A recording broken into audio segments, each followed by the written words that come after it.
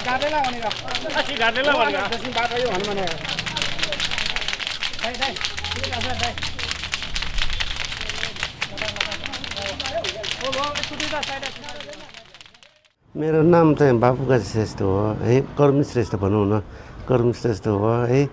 अनि म चाहिँ यो छिमेको भनौँ न, अब कर्मी नयाँ भन्नु पर्यो। म चाहिँ अब बाउ बितेपछि अहिले 2068 सालमा हो। त्यहाँदेखि 68 सालदेखि मैले नि जिब्रो छेर्ने हो गरेको छ कि जिब्रो छेर्ने चाहिँ खास चाहिँ कति सालदेखि 74 साल कि 73 सालदेखि सुरु भयो कि। पहिले चाहिँ 11 वर्ष त बन्नु भएको छ, 11 वर्ष बन्नु भयो। अनि पछि चाहिँ मैले गर्नु पऱ्यो क्या, मैले पनि त्यतिको अनुभव थिएन पहिले चाहिँ, अब त्यत्रो बन्नु भयो है। अनि पछि चाहिँ गर्दा अहिले चाहिँ ट्यालेन्ट राम्रै भइहाल्यो। अहिले चाहिँ एकदम चाहिँ प्रचेतै भयो भनौँ न।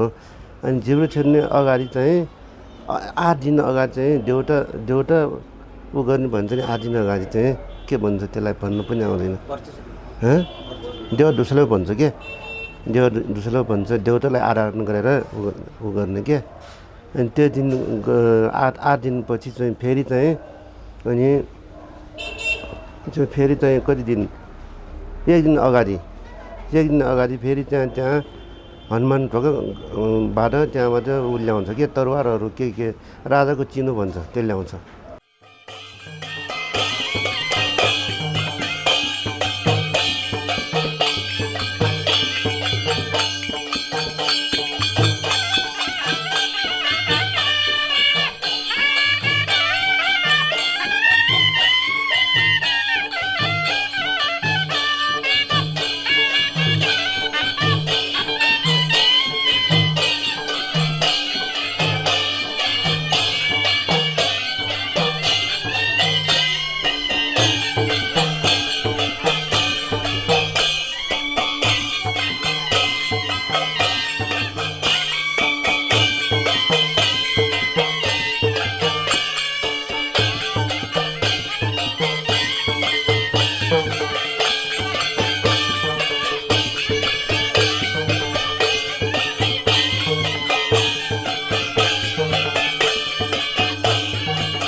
पहिला मलाई सूचना दिन्छ यो दिन पूजा ल्याउने हैन।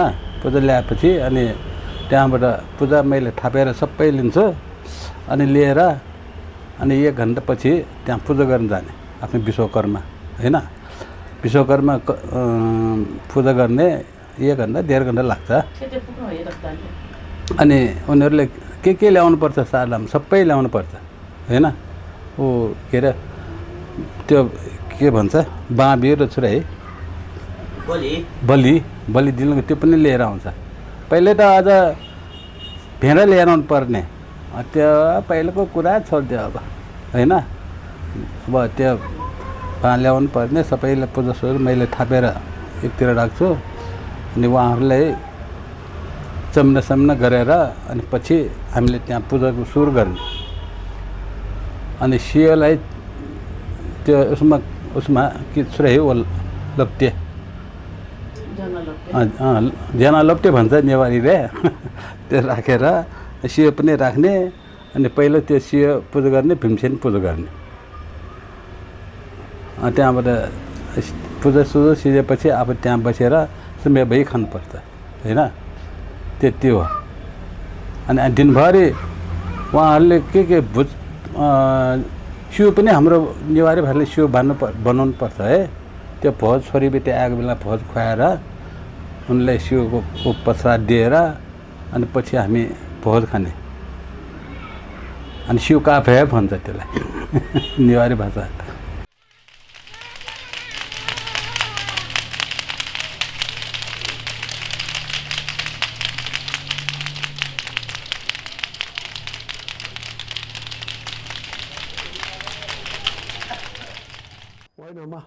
म सुटुलादेखि यो बालकुमारीमा म घरमा बस्न आएको खालि यो हाम्रो भाषामा गाँ भन्छ त्यो यो घन्टीको मात्रै आवाज आएको अनि गुङ्गो छ नि त्यो बास्न मात्रै आएको सुत्ने पाएको सकेन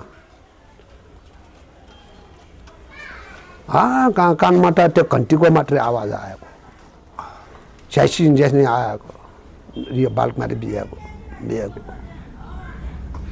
पहिलो कामलाई धने खण्डाइबलाई जिता बालकुमारी बिहे हो अनि टोलको मान्छेलाई सबैले मैले ज्यानै बचाइदियो हार दियो अब 24 वर्ष बन्द भएकोलाई त बच्चाहरूलाई थाहा हुँदैन नि अनि दुईवटा लेन बस कसैकन उसको हात उसले समाउँछ उसको हात उसले समातेर मैले बिचमा राखेर त्यो भैरव अगाडि होला ल्यायो अनि घुमाउनु ठाउँमा पनि त्यस्तै गरे अनि घुमाउनुलाई सायद बाटा दुइटै हात समातेर पछि त मैले बिचमा राखेर लिएर गयो अनि सैलो भयो हात समातेको त छोराको कसैले पनि सकेन समातेको समाते अनि यहाँसम्म ल्याएर घुमाएर आएपछि पुगेपछि यहाँ शिवदेखि निकालेर त्यो पार्टीमा आराम गर्नु दियो ल त्यति होइन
तन्त्र त हामीले अब पढ्नै पनि सक्दैन पढ्नु पनि सक्दैन देखेको पनि छैन अब त्यही विधान अनुपातले हामी पूजासुजा गरेर कसैलाई केही नहोस् होइन, सबैलाई शान्त होस् भनेर मैले पूजा गर्ने हो।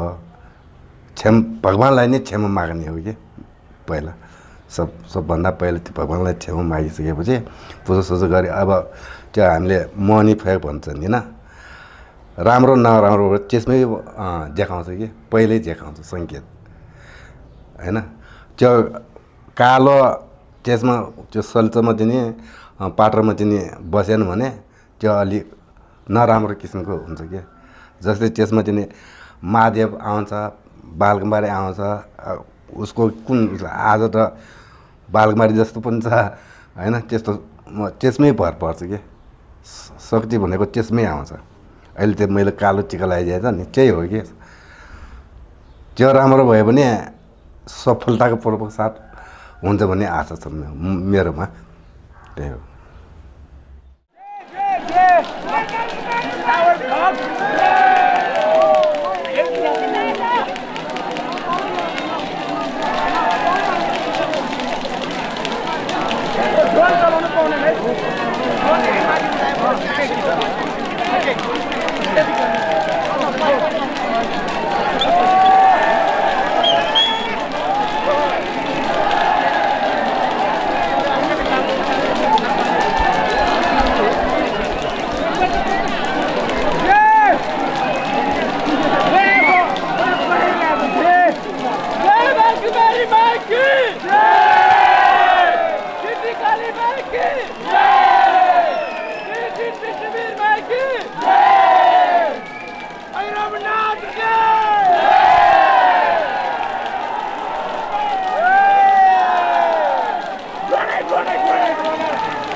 जय श्री भैरवनाथ की भाई बाल कुमार की बस बल भाई के